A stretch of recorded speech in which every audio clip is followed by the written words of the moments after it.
তো এই কোরবানি হলো এমন একটা বিষয় যে আমরা অনেক সময় এটা কল্পনাও করতে পারি না যে কত লক্ষ লক্ষ সওয়াব হচ্ছে একটা কোরবানির দ্বারা। আর এই কোরবানি হলো এমন একটা জিনিস যে যার মাধ্যমে আমরা আল্লাহ তাআলার নৈকট্য আমরা লাভ করতে পারি।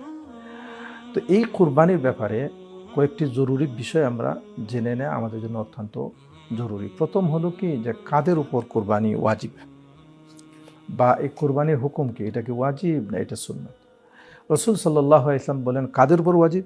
মান ওয়াজাদা সাআতান ফালাম ইউদাহি ফালা ইয়াকরাবান্না মুসাল্লানা।